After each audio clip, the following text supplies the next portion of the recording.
just at the end of the season there, you said that your top priority going into the summer was getting Carey Price extended. Is this what you envision now, standing here July 2nd, being able to say that that's been taken care of? Yeah. I mean, I think we go back, I think it was 5 years ago when we did extend Carey Price to the first contract we gave him, and now 5 years later, and we're going to make sure he's finished as a Montreal Canadian, and to me that's a big thing. No other team in the league has committed to the goaltender as the highest paid player on the team. How do you view that as a model moving forward?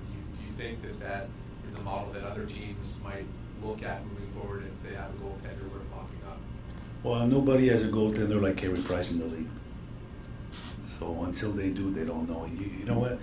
It's there's a saying we use. It's goalie are not important until you don't have one. And I've seen what's going on around the league with teams who are looking for goaltender, and it's really hard to do. So it's a position that's hard to find, and we have, in my opinion, in our opinion, is one of the best in the business, if not the best. So we're going to keep him and make sure he's there for the rest of his career. How critical is this season moving forward while he's still under contract?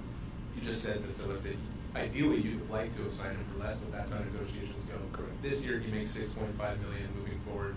How much of an opportunity is this for you to put the best possible team in front of him while he's still making money? Well, in the perfect world, again, guys would come on a one-year contract. So then, but that's not the case. Nobody was come. You know, most of the players don't come on one-year deal. So it's effect moving forward. And if Carey's contract would kick in 5 years, then that would make sense. But it just, you know, unless people want to come on a one-year deal, and we know what's left out there as UFAs, it's not. So we have to manage long term. I know you said that Markov and Radulov are still possibilities here. If for whatever reason they do decide to move on, do you see any viable replacements for either one of those two players in unrestricted free agency? No, not right now. I mean, you could always try to be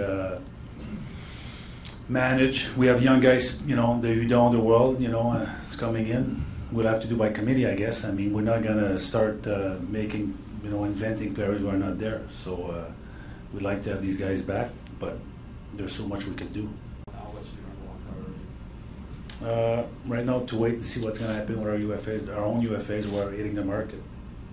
Carey, I know you was healthy all last season. Has the team done more medical look at him since before this contract? Yeah, no, that's a question that we did ask our doctors, and with what they told us, we felt comfortable that yes, it's not going to be an issue. But again, injuries are part of the game, and he could get hurt again. There's no guarantees. But based on what we saw, and he was all LT last year, you know, that's not an issue.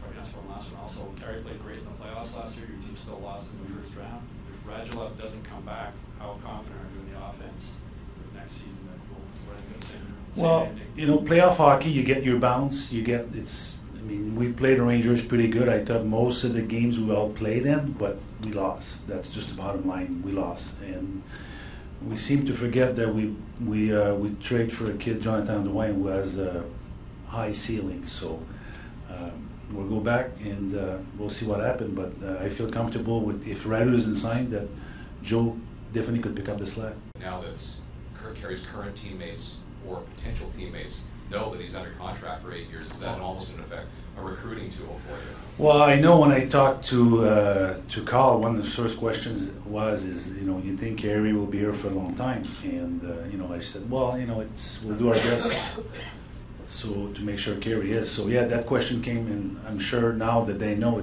mean, it can't hurt, put it this way. I don't know if it's going to help, but it sure can hurt. Would it be fair to say that the Price contract is the biggest hindrance to you going 2 years with Mark? No. You mentioned that you're waiting on your own UFAs. Were there players out there that otherwise you would have gone after if you had that money, I guess not earmarked for them, or did it prevent you from doing everything you wanted to do? I kicked tires on a lot of UFAs, and again, we made really, really good offers to these guys, and we pretty much thought we had him locked up, but they decided not to. So there's players out there that resign with their own teams, and there's players that, you know, flat out said, you know, right now Montreal is not a place we like to go for whatever reason, you know. So To your question, not really, no.